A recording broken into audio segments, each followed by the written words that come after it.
Okay, alright, let's see what you've done here. Okay, using the rash for differential diagnosis. I don't know, that's cut off, but I'm assuming it says differential diagnosis of measles, chickenpox, and scarlet fever. Okay, good. As you probably know, there are a lot. Okay, that's a spelling mistake. Yeah, a lot is 2 words. Okay, of infections, diseases that affect people. Okay, affect people? Remember who we're writing to, right?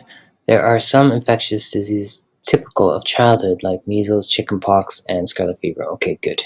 Okay, why is your period in the middle of these 2 sentences? I'm not sure. Should be over by fever, yeah? These diseases involve changes to the surface of the skin, which is a rash. Good. However, the rash of each is slightly different and can be used to distinguish between those diseases. Great. Okay. But you haven't mentioned nurses here and the fact that they're going and seeing children all the time. Okay, it's like you're writing to pretty much anybody, right? So that's the problem so far.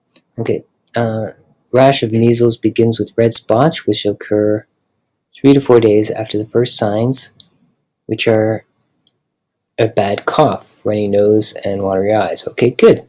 Okay, the rash appears behind the ears and at the forehead, and spreads down the necks and arms, trunks, and legs. However, the rash of chickenpox begins with flat pink spots to red spots that become bumpy and then blisters with the surrounding halo of redness, which appears in the trunk or scalp.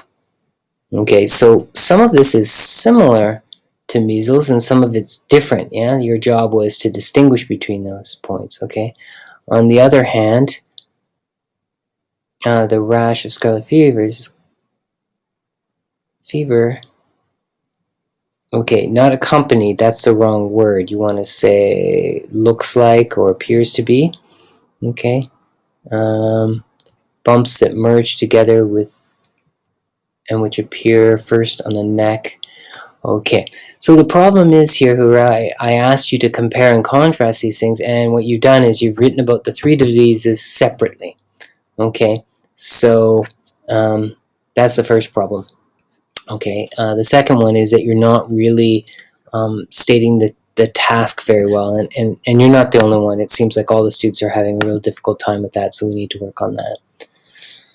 Measles rash doesn't itch while the chickenpox rash causes intense itching. Okay, good. Some of the lesions deep on the mucous membrane. Okay, I'm not sure where this came from. This doesn't seem to make sense. Why are you talking about that?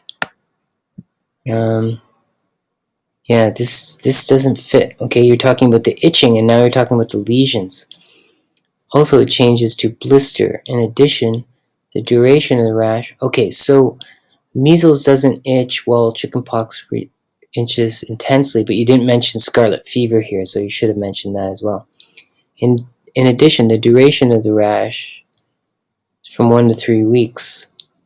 Okay, for which disease? You haven't mentioned that. In contrast, scarlet fever rash is sometimes itchy. Okay, now, see what I mean? You need to compare all 3 together. If you're talking about itchiness, you need to put all that ideas together. So you need to talk about, all the same items in the same paragraph at the same time. Okay. And again, you're not really talking about the task here, which was to talk to nurses about differential diagnosis. You sort of mixed that up. Okay, your writing's quite good. There's not that many grammar mistakes, but there are a few organizational problems, let's say. Okay, good job. Let's see if we can get better.